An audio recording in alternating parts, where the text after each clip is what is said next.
To see the Honorable George Koiburi, the Honorable Member of Parliament for Juja, who was brought here in critical condition.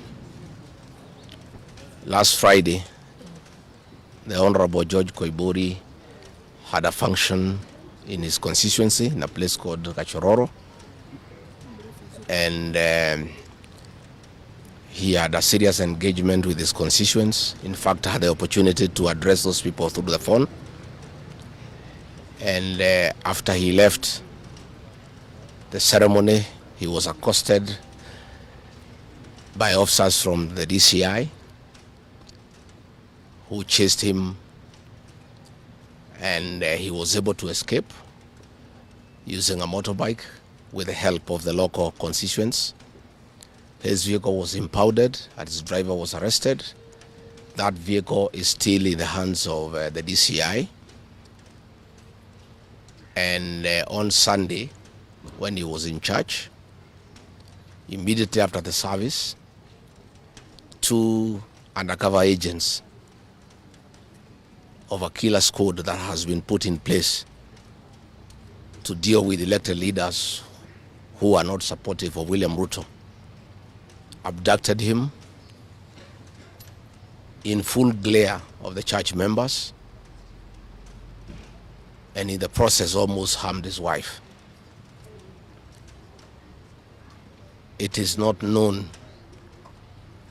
where he was taken to, but after a serious search early this morning, he was found in a coffee plantation in Kipichoi, that is in the Githunguri constituency, badly beaten and in very serious condition. He was taken to a hospital for first aid and later brought here where he was admitted. And I've just seen him and I've talked to the doctors, and they have confirmed that the Honorable George Koiburi was tortured by professionals. He has serious soft tissue injuries. This is torture normally done by professionals.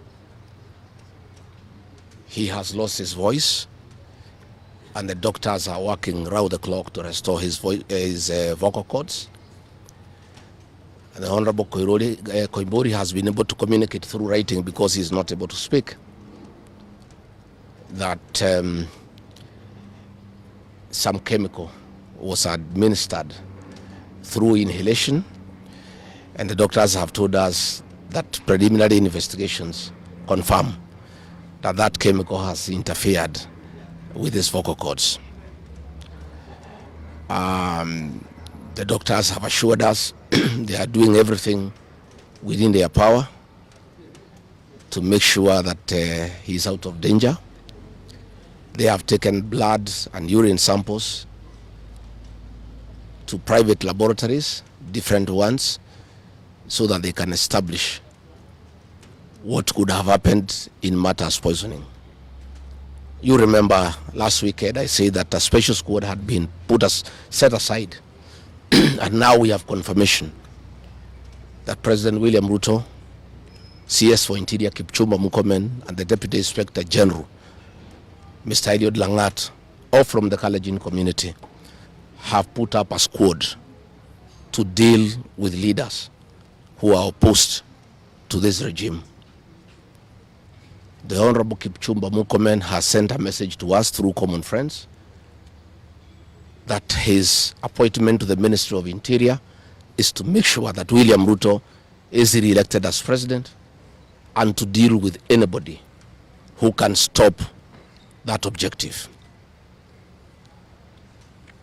Officers from the National Police Service has confirmed to us that a special squad of 20 police officers from the Nandi sub-ethnic community are the ones behind the abduction of George Koiburi, and they are the ones that were deployed in Kakamega to target the Honorable John Methu and Karungo Athangwa. Specifically, there were about 300 police officers who were deployed in Kakamega, but 20 police officers from the Nandi sub-ethnic community under the direct command of the Deputy Inspector General Eliud Langat, and reporting to Kipchumba Murkomen and William Ruto, had been assigned to harm the senator for Nyandarua and the senator for Kiambu because of their vocal stand against this regime.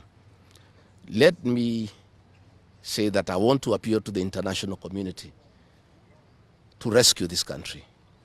William Ruto has become a very vengeful dictator, and his activities are similar to the one by Dr. Dada and Mobutu Sese Seko. And the level of impunity in this country, if the international community does not come through for the people of Kenya, we are going to have not just killings, but maiming of elected leaders.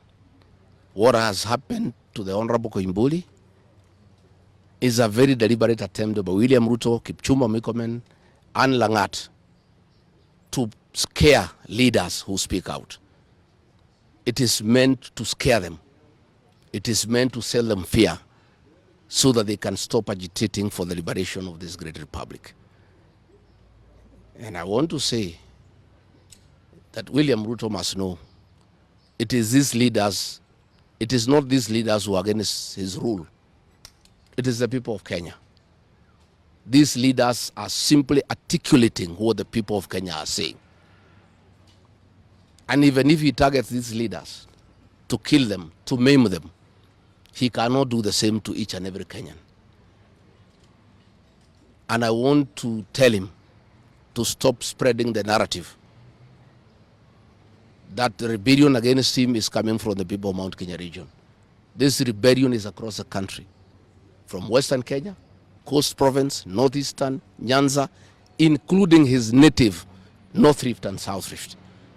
Members of the Kalenjin community are also up in arms because of the misuse of public resources, mismanagement of the economy, and the fact that there is no work going on in this country. So let me appeal to the international community to take a great interest in what is happening in Kenya. And we have seen what is happening in the neighboring countries, in Tanzania, the suppression of civil society, and all those things are stemming from here in Kenya. William Ruto has become intolerant. He cannot take criticism.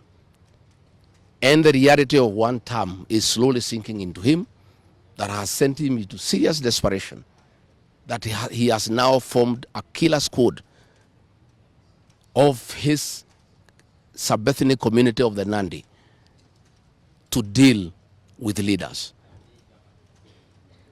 Let me ask the people of Kenya to be calm. I want to ask the supporters of the Honorable Koimburi to stay calm. We'll do everything possible to make sure that we are more careful in the face of the repression that is going on. You are aware that members of parliament opposed to this regime, their bodyguards have been disarmed so that they stop going for meetings and feel vulnerable. But it is very clear why they have been disarmed is to allow members of that gang that has been formed by the president to abduct them and to threaten them. And if anything happens to these members of parliament, to any leader in this country opposed to William Ruto, the president will be held to account. And let me tell William Ruto, people of Kenya cannot elect you by force. They elected you on their own free will. You are a popular leader 3 years ago, and you messed yourself up through bad governance, one-man rule, theft of public resources, wanton corruption, and tribalism. You cannot blame any of us here for the situation you find yourself in. The one-term movement is unstoppable, and there is nothing the president can do. He can kill these leaders, he can abduct them, he can torture them, but he cannot do that to all the people of Kenya. So I want to urge members of parliament and senators and others not to give up. Nobody can die from morning to evening. You can only die once. And the tree of liberation will be watered by blood. The Honorable George Koiburi is a hero of the Kenyan people. What he has undergone, the torture, the pain he is in, the anguish to his family members is not in vain. This liberation will take place, it will happen. And let me conclude by asking the Kenyan people not to be intimidated. Kenya is a constitutional democracy. They are entitled to cast their vote the way they want. And William Ruto cannot force the people of Kenya to elect him. And there is nothing he can do about it. Thank you very much.